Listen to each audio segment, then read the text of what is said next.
நம்ம நருட்டோ சீரியஸில் ஏகப்பட்ட பவர்ஃபுல்லான கேரக்டர்ஸ் எல்லாம் இருக்காங்க. நம்ம Naruto, Minato, Obito, Kakashi, Sasuke இந்த மாதிரி ஏகப்பட்ட பேர் இருக்காங்க. ஸோ இவங்க இந்த அளவுக்கு பவர்ஃபுல்லாக இருக்கிறதுக்கான காரணம் அவங்களோட ஹார்ட் ஒர்க்காக இருக்கட்டும், இல்லை ஸ்கில்லு, டேலண்ட் என்ன வேணாலும் இருக்கட்டும். பட் இதில் மெயினாக இருக்கக்கூடிய ஒரே ஒரு விஷயம் அப்படின்னா அது அவங்களோட சென்சே தான். ஏன்னா சென்சே ஸ்ட்ராங்காக இருந்தால் தான் அவங்களோட ஸ்டூடெண்ட்ஸுமே அவங்க எதிர்பார்த்த மாதிரி ஸ்ட்ராங்காக இருப்பாங்க. ஆனால் எந்த ஒரு சென்சேவுமே இல்லாமல் தனியாலாம் நின்று அவங்களோட ஓன் ரிஸ்கில் பவர்ஃபுல்லான ஒரு டாப் 5 ஷினோபிஸை பற்றி தான் இந்த வீடியோவில் பார்க்க போகிறோம். ஸோ 5th பிளேஸில் த காட் ஆஃப் ஷினோபின்னு அழைக்கப்படுற நம்ம அஷிராமா செஞ்சு தான் இருக்காங்க. எல்லாருமே சொல்கிறது என்னன்னு சொல்லி கேட்டிங்கன்னா, நம்ம அஷிராமாவோட பவர் காட் கிஃப்டடு. அவர் எந்த ரிஸ்க்குமே இல்லாமல் அவரோட பவர்ஸை யூஸ் பண்ணி பெரிய ஆள் ஆகிட்டாரு. அவர் ஹார்ட் ஒர்க்கே பண்ணலன்னு நிறைய பேர் சொல்கிறாங்க. பட் உண்மை என்னன்னா, அஷிராமா செஞ்சு மாதிரியான ஒரு ஜீனியஸை நம்மளால் பார்க்கவே முடியாது. என்னதான் அவருக்கு அந்த பவர் ரொம்பவே ஈஸியாக கிடச்சிருந்தாலும் அதை லேர்ன் பண்ணுறது அப்படிங்கிறது ரொம்ப கஷ்டம். ஏன்னா அஷிராமா செஞ்சோடது ஒரு ரேரஸ்ட் கெக்கைகங்காய். அது நிஞ்சாவிலே வேறு யாருக்கிட்டையுமே கிடையாது. நம்ம அஷிராமா தான்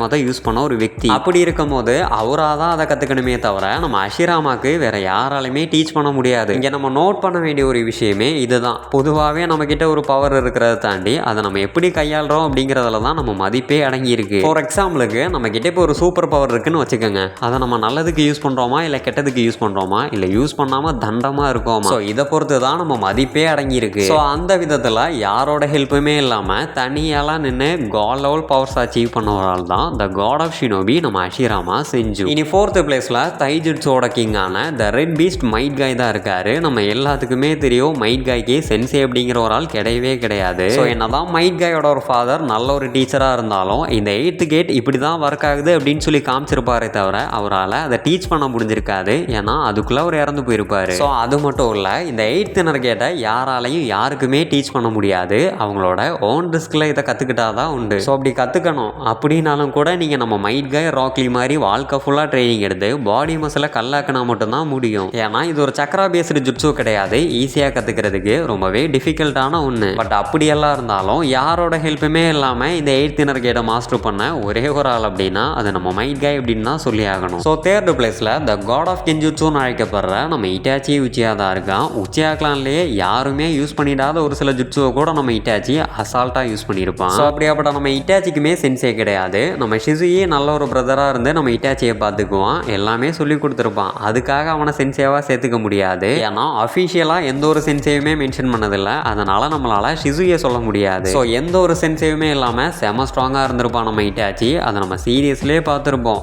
ஏன் அவனோட எம்எஸ் ஆன அமதாரா சோன் சுகியோமி அதை எப்படி யூஸ் பண்ணுறதுன்னு சொல்லி தானாகவே கற்றுக்குவான். அதை யூஸ் பண்ணணும் அப்படின்னா அதுக்கு பர்ஃபெக்டான சக்கரா கண்ட்ரோல் வேணும். ஆனால் அதில் என்னை அடிச்சுக்கிறதுக்கு ஆளே இல்லைங்கிற மாதிரி பர்ஃபெக்டான சக்கரா கண்ட்ரோலிங் வச்சிருக்கிற ஒரு ஆள் தான் நம்ம இட்டாச்சி உச்சிஹா. அதை நம்ம மறந்துட வேணாம். ஸோ அதுக்கு ஒரு எக்ஸாம்பிள் வேணும்னு சொல்லி கேட்டிங்கன்னா சாஸ்கே விசஸ் இட்டாச்சி ஃபைட் போய் பாருங்க. அதில் ஏகப்பட்ட எக்ஸ்பிளனேஷன் கொடுத்துருப்பாங்க. ஆனால் இதெல்லாம் ஒன்றுமே இல்லை அப்படிங்கிற மாதிரி ஜஸ்ட் ஒரு ட்ரிக்கை மட்டுமே யூஸ் பண்ணி ரீஅனிமேஷன் ஜுட்ஸுவே பிரேக் பண்ணியிருப்பான் நம்ம இட்டாச்சி. நான் இப்போ சொன்னது இட்டாச்சி ரீஅனிமேஷன்லேருந்து பிரேக் ஆனது.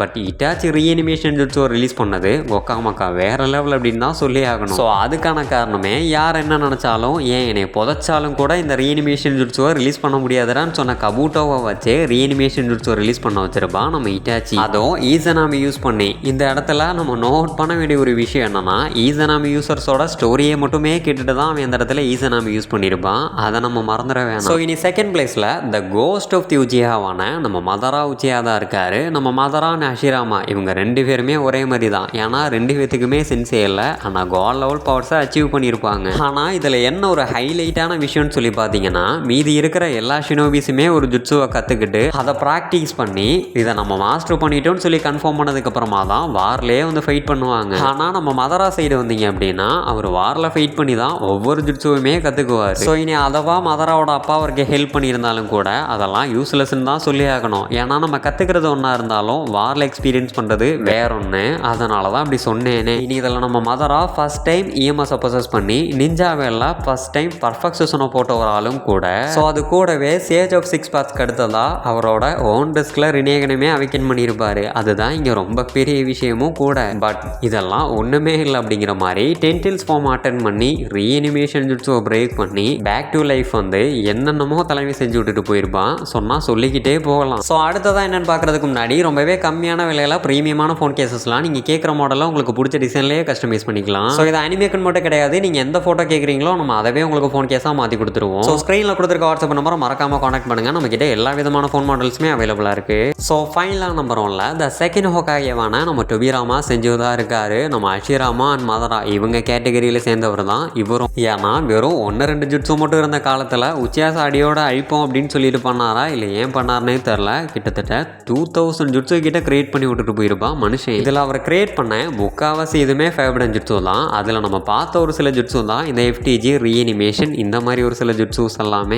ஆனால் இதில் என்ன ஒரு கரைச்சலான விஷயம்னு சொல்லி கேட்டிங்கன்னா, அவர் கிரியேட் பண்ணி விட்டுட்டு போன ஜுட்ஸுவை மாஸ்டர் பண்ணுறதுக்கே ஒரு சிலருக்கெல்லாமே 4-5 வருஷம் தேவைப்பட்டிருக்கு. அதுதான் இங்கே ஹைலைட்டும் கூட. ஸோ இதில் அவர் கிரியேட் பண்ண ஜுட்ஸுவே இந்த அளவுக்கு இருக்குது அப்படின்னா, அவர் கிரியேட் பண்ணி யூஸ் பண்ணாமல் போன எத்தனையோ ஜுட்ஸு இருக்குது. அதை நமக்கு காட்டவே இல்லை, இனி காட்டவும் மாட்டாங்க. ஸோ அது கூடவே லீஃப் வில்லேஜ் எவ்வளோ டெவலப்மெண்ட் ஆகி நிறைய ஃபோர்ஸஸ் கொண்டு வந்து இந்த அளவுக்கு லீஃப் வில்லேஜை கொண்டு வந்து நிப்பாட்டினது மட்டும் இல்லாமல் நிறைய விஷயங்கள் பண்ண ஒரு ஸ்மார்ட்டஸ்டான ஹோகாகே அப்படின்னா அது நம்ம டொபிராமா செஞ்சு மட்டும்தான். ஸோ இதில் நான் சொன்ன எல்லா கேரக்டர்ஸுக்குமே ஈக்குவல் வேல்யூஸ் தான் இருக்குது. உங்களுக்கு புரியணும் அப்படிங்கிறதுக்காக தான் ஜஸ்ட் ஒரு ஆர்டர் லிஸ்ட்டோட நான் கொண்டு வந்தேன். அதனால் யாரையும் யாரு கூடவே வச்சு கம்பேர் பண்ண வேணாம். ஸோ இந்த வீடியோ அவ்வளோதான் காய்ஸ். இந்த வீடியோ உங்களுக்கு பிடிச்சிருக்கும் அப்படின்னு சொல்லி நம்புறேன். அப்படி பிடிச்சிருந்துச்சுன்னா மறக்காமல் இந்த வீடியோக்கு ஒரே ஒரு லைக் மட்டும் தட்டி விட்டுட்டு மேக்ஸிமம் உங்கள் ஃப்ரெண்ட்ஸுக்கு எல்லாமே ஷேர் பண்ணுங்கள், சப்போர்ட் பண்ணுங்கள். ஸோ இந்த வீடியோவில் நான் ஏதாச்சும் 1-2 விஷயங்களை தப்பாக சொல்லியிருப்பேன், இல்லைனா யாரையாச்சும் மிஸ் பண்ணியிருப்பேன். அது என்ன அப்படின்னு சொல்லுங்கள். நெக்ஸ்ட் வீடியோ போடும்போது அதில் நான் கிளியர் பண்ணிக்கிறேன். அது மட்டும் இல்லை, நெக்ஸ்ட் என்ன வீடியோ போடலாம் அப்படிங்கிறதையும் சொல்லுங்கள், நான் கண்டிப்பாக போடுவேன். இதே மாதிரி ஒரு பைத்தியக்காரத்தனமான வீடியோவில் நெக்ஸ்ட்டு மீட் பண்ணலாம். Bye guys.